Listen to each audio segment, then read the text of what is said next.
In the beginning was the Word. Jesus spoke everything into existence.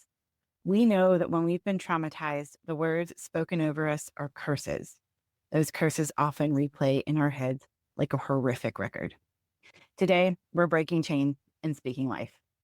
Welcome to Hey Tabby, the podcast where we talk about the hard things out loud with our actual lips. We'll cover all kinds of topics across the mental health spectrum, including how it intersects with the Christian faith. Nothing is off limits here, and we are not take two verses and call me in the morning. I'm Tabitha Westbrook, and I'm a licensed trauma therapist, but I'm not your trauma therapist. I'm an expert in domestic abuse and coercive control, and how complex trauma impacts our health and well-being. Our focus here is knowledge and healing. Trauma doesn't have to eat your lunch forever. There is hope. Now, let's get going. Welcome to this week's episode of Hey Tabby. I am so glad that you are here this week. I am really excited about this particular topic. This is something that is near and dear to my heart and hopefully will be helpful to you. One of the things that I often hear with survivors is just the words that play over and over and over in their heads, and they're usually not very kind. I know that is also my own story. If you've read Body and Soul, Healed and Whole, the book that I wrote, you know there is an entire chapter devoted to curses and vows and what those are and how to break them. A lot of times what is spoken over us is wickedness, and then we end up drinking it in because we don't have another choice. We have to do it to survive. But even if we're out of the abusive situation, then we tend to still walk in those ways as if they are true. And so today I want to invite us to do something different. Sometimes it is really powerful when someone speaks life over us. So that is what I'm going to do today for this particular episode. We are just going to speak life. And that is the entire thing that we're going to do. I invite you to just get yourself in a comfortable space. If you're driving, don't get too comfortable. I want you to be safe. But maybe this is a podcast that is a little bit better for you to listen to when you're able to get a little more comfortable. If you're in a safe place and not operating machinery, I want to invite you to get comfortable, de-pretzel yourself if you're able to. So if any body parts are crossed, you can uncross them. Your feet can be on the floor or you can be laying down. You can be sitting comfortably, whatever works for you. I want you to just be able to soak this in and let this wash over you. Sometimes it is helpful to me to do a little bit of a somatic hold when I'm doing things like this or getting prepared for things like this. And one of those holds is a hand over your heart, like kind of in the middle of your chest, and one hand on your belly. Now, if you're listening to this audio, you can't see me, but if you are watching it on our YouTube channel, you can see that I have a hand on my heart. You can't see my belly. I'm not far enough away. Let's give you an opportunity here to take a couple of breaths. We are going to breathe in through our nose and out through our mouth. And I'm going to do it kind of loud so you can hear it.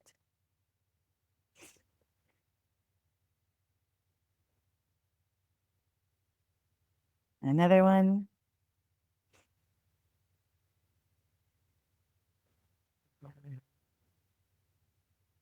And one more breath.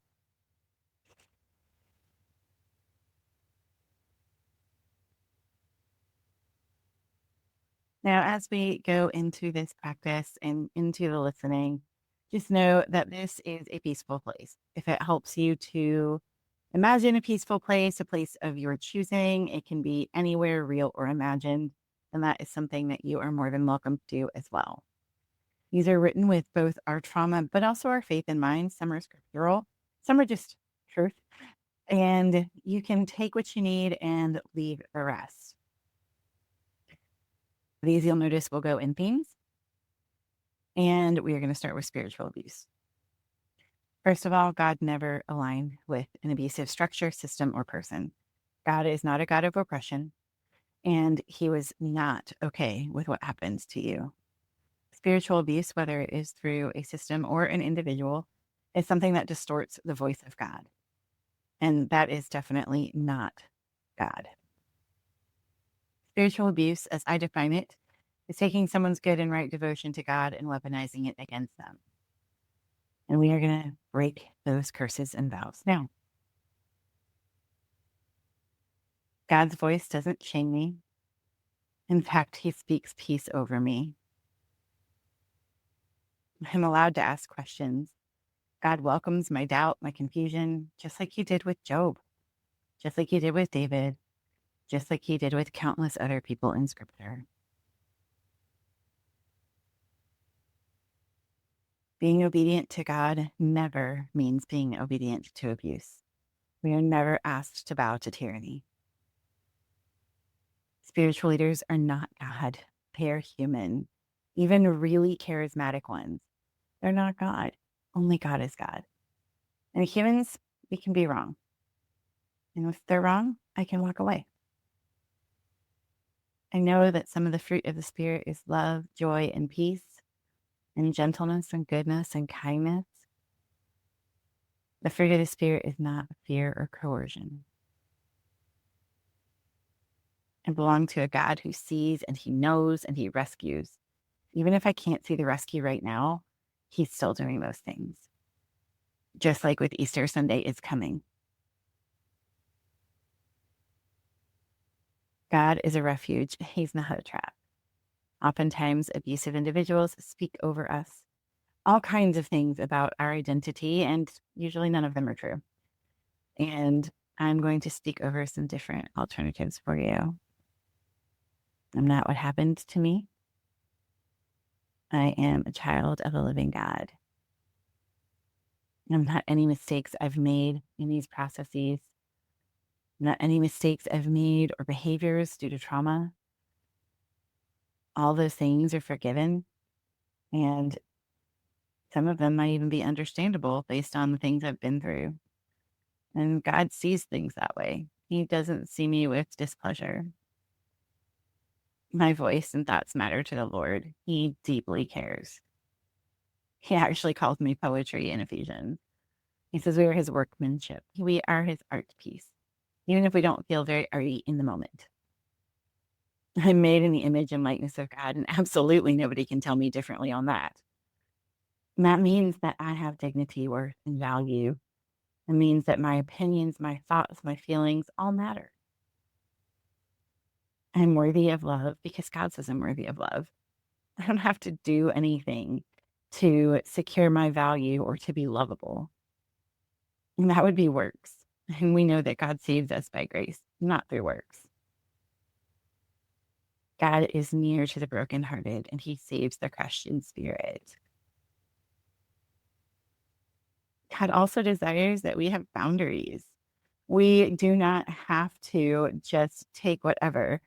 And even if we're in ministry, we don't have to pour ourselves out to the last drop. God never asked us to sacrifice ourselves on the altar of ministry. He never once asked us that.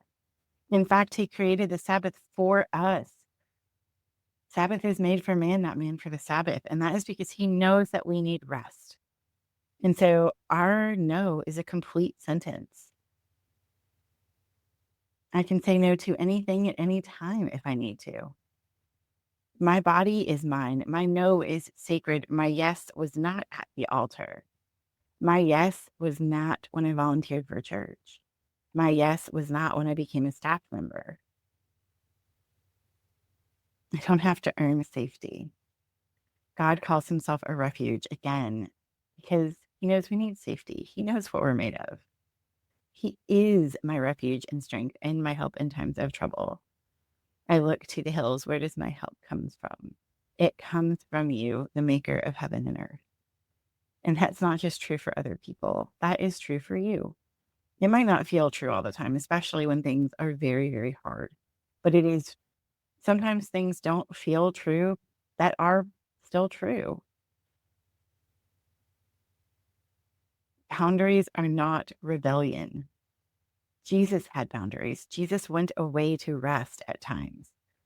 His disciples at least once asked him, like, bro, where did you go? And he's like, I went to rest.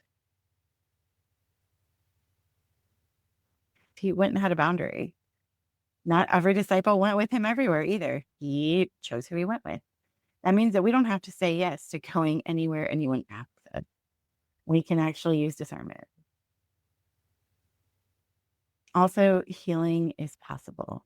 And that's our next theme. Healing is not linear. I wish it was, but it often looks like a bowl of spaghetti where everything is going up and down and over. But eventually, you do get there, and you are still moving forward.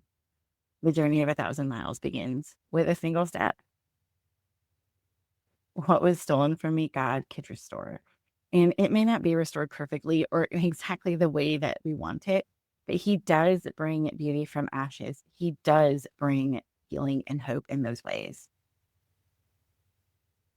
Joy is not impossible, and I don't need to hedge my bets if I feel it. There is this concept called foreboding joy, where it's like, I'll feel it a little bit, but I'm waiting for that other shoe to drop.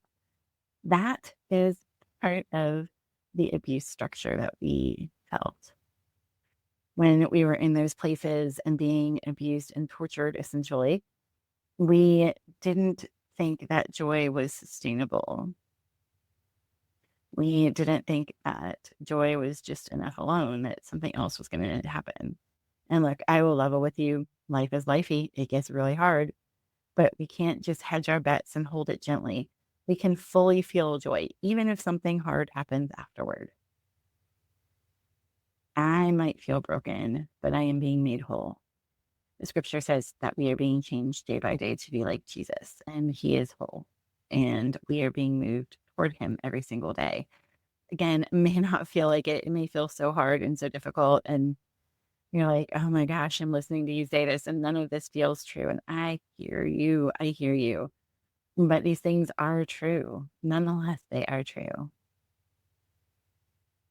You are also not powerless. First of all, the spirit that raised Christ from the dead lives in you.